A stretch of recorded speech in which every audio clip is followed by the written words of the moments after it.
Hey, it looks like the same clip, but it's not. But guess what? It's raining again. Yay. Well, we got our wheel spacers. The wheels fit on there. I'm liking the fitment with the edge of the fender. It's pretty close, but I like how close it is. I want that rim to get pushed out as far as we can possibly push it out. I started messing with this air cleaner. I'm hoping that I can use this ring for the PCV or whatever it is over there coming off the valve cover. Hopefully I can use this ring and just make a mount. And with the cowl hood, hopefully this will clear. I think it might, but we'll have to mess with that on another day. Worst case scenario, I'm going to actually drill a hole in the bottom of this and put a bung in it.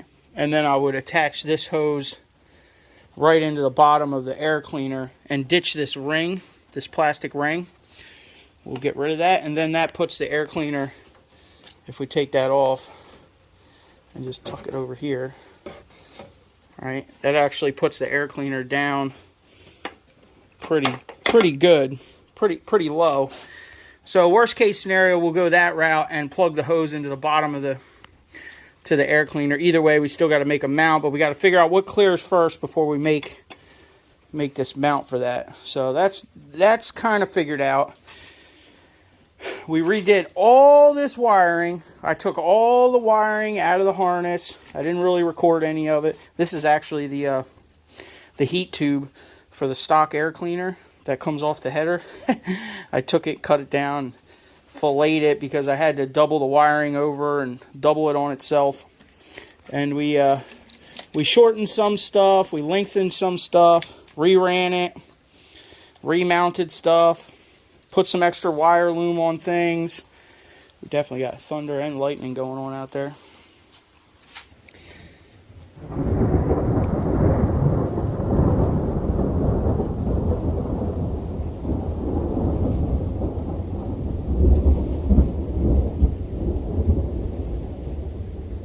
That was a good one. Anyway, here's the rest of that heat tube for the stock intake. So, you know, we got this harness wired around here. We had to zip tie this one back off the drain here because if it's on this side, it comes in contact with the inner fender and it doesn't fit. So we had to push it back there. Like I said, I already had the fender on to check clearance with the 1-inch wheel spacers. We might need to sand these studs down. I don't think they're really going to be an issue, though. They didn't seem like they were an issue. But we're doing measurements.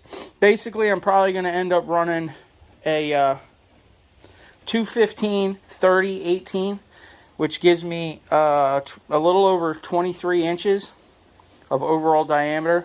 So it looks like the firewall I might not have to notch at all because the passenger side firewall is a lot farther back. But we're definitely going to have to do something with this blower box. I'm figuring the squirrel cage is somewhere right around here. So this thing's probably going to have to get cut and modified, clean up into here, which we'll figure something out. I'll probably just cut the plastic, and then we'll get a couple pieces of aluminum or something, some thin sheet metal aluminum, or maybe even stainless. I don't know. I'll see what I have, and then we'll pop rivet it to the plastic and kind of, you know, seal it up somehow. Eventually, this whole thing's probably gonna have to get rebuilt, but I'm not too worried about that right away. That can be a future project.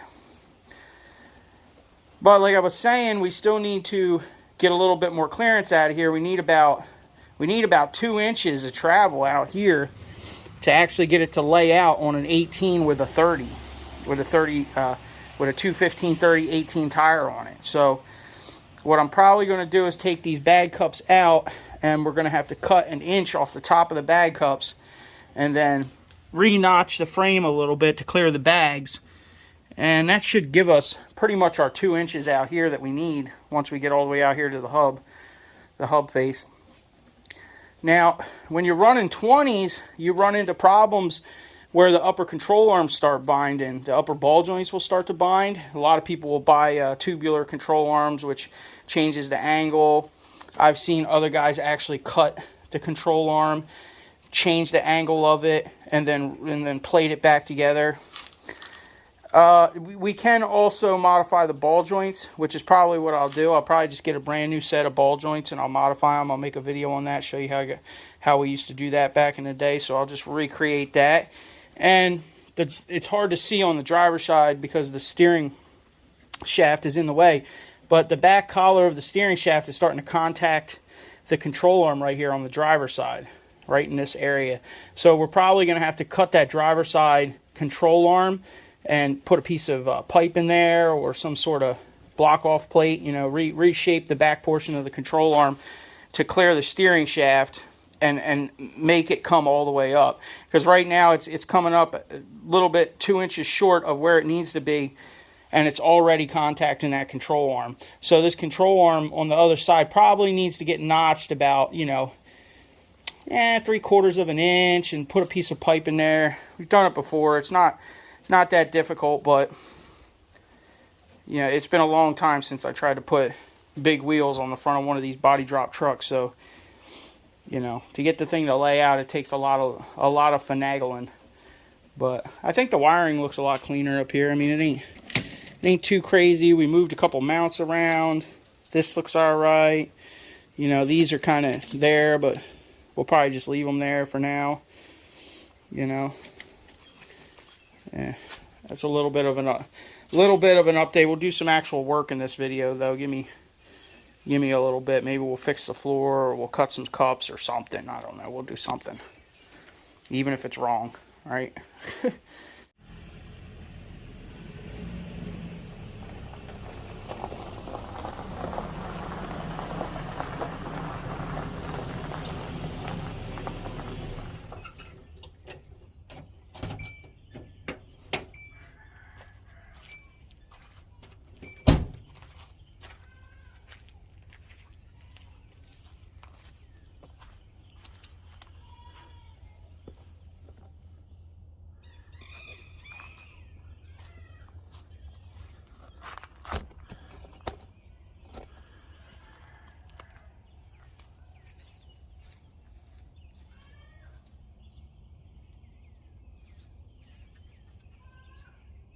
Well, Snow White's rack's coming in clutch again.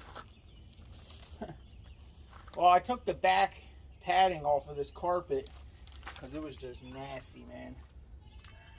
So we ripped most of that off. I'm just going to hose her down and then drive it out in the field, let it sit in the sun. I also got the seats on the back. I'll probably hit them too. Put this all out in the field and let it dry for a little while. Let's see if we can knock some of this crud off of here, huh?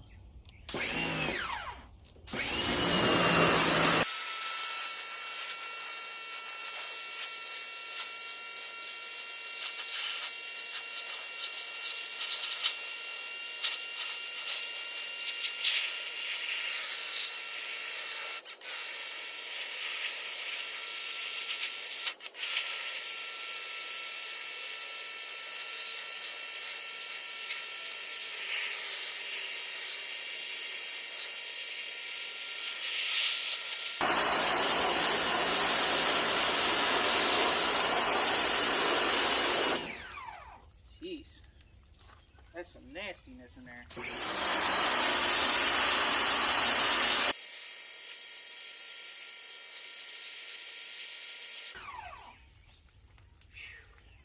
I don't know what the heck's foaming up in there. Ugh.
Well, it ain't gonna be 100%, but it's better than being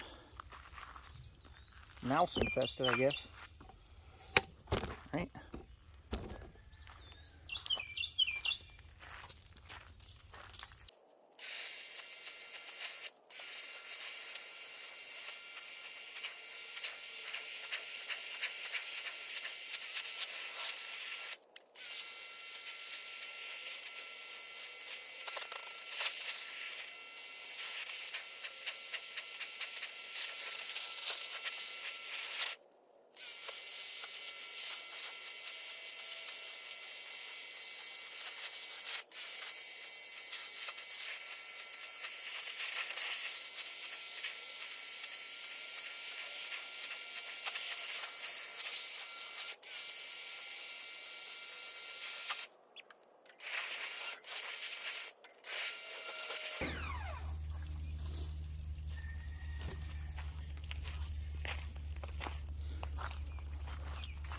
Might go get some Simple Green, spray this carpet a little bit, and hit it one more time, and then we'll go park it in the field for the day.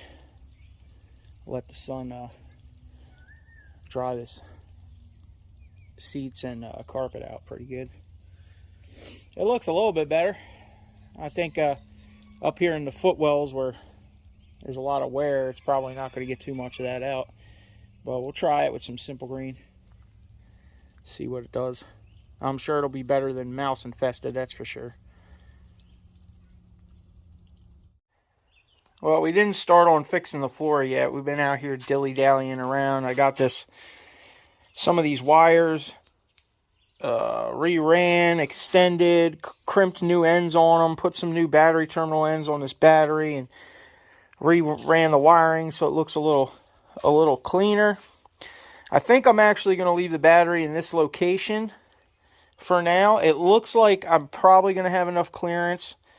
I might need to trim this battery tray back just a little bit, but we got on Amazon. We ordered some lug nuts to put the new wheels on these spacers, and we also ordered tires for the new rims for these Foose wheels.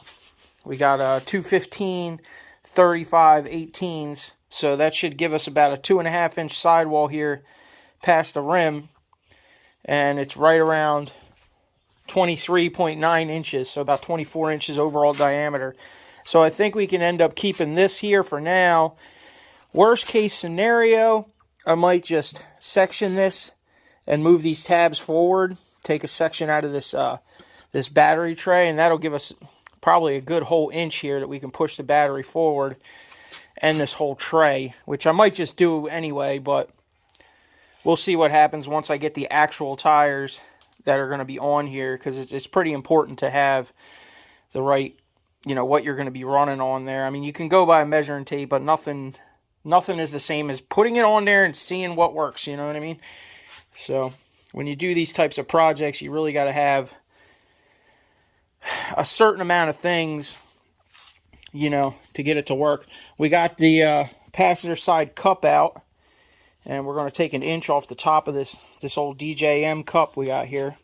It's already drilled out for 26s. Somebody else drilled it out. It does need to be hogged out a little bit. I also ordered airline and fittings so we can get this thing plumbed up with the 2,600 pound bags I want to run in here with the half-inch ports, and we can work on getting the air tank and air management system plumbed in here, so I can get this thing to work on some switches instead of just some switches, right? Instead of just filling it up with a tire chuck. But we got a bunch of yard work and field work we need to do the next couple days, so this thing might end up sitting for a couple days till we get our tires and get them mounted and all that. I've been working on the gardens and working on this wicking bed over here. I got a couple tomato plants, a cherry and a jet star And then we got 4 cucumbers here, which are going to go up our trellis. And then we got 4 snap peas or sugar peas. So they should climb up pretty nice. That'll be good. And all along here, I started some black-seeded Simpson. I planted that last night. And we've been working on taking these 2 beds apart since these 2 beds are water troughs that I found in the trash. And they must have cracks in the bottom. That's probably why they were in the trash, because they hold water, but they just don't hold it forever. It slowly leaks out of the bottom of them. So I've been taking these apart and moving some dirt around and some material so I can get the sand and the topsoil and the gravel out of there. And we're gonna work on building this bad boy, because this thing actually seals and holds water all the way up to the bottom of those second jets up there. So that'll be our water line. You can kind of see where the dirt was stuck there where I had water in it. But it starts overflowing out of this pipe right here, because that's the jet pipe for the jets in the wall. So we're going to take all the material out of these 2 beds, the gravel and the sand and a little bit of the topsoil probably, and transfer it into this spa, which we're going to turn into a large wicking bed. And then we'll have this pot and this that actually hold water and don't leak out slowly. So these things are probably just going to get junked. Maybe I'll use them to hold scrap, whatever, you know, sort out some scrap in them or something. We'll take them down back. But one of these days I would like to extend it. I might actually just build a long bed here, you know, with a pond liner, and, you know, make it out of wood or whatever. We'll see what happens. Maybe we'll make it out of metal with a pond liner or something. All right, y'all, hit that thumbs up, get your gardens planted. Time's coming. Got to get started on it. Look at these potatoes. These things are loving the wicking bed. I guess we'll see how much this actually, how much they actually produce in here. I did backfill a little bit around it with some compost, and then I started putting some pine straw on here to keep the sun from beating on the soil and sucking too much of the moisture out. All right, we'll see you guys on the next one. There's all kinds of stuff to do. We got to get out in the field and do some more rototilling. Look at the grass growing already. I'd like to go hit them. I'd like to hit all the rows one more time before the berries start really coming on. Right now they're just small green ones, so I'll see you on the next one.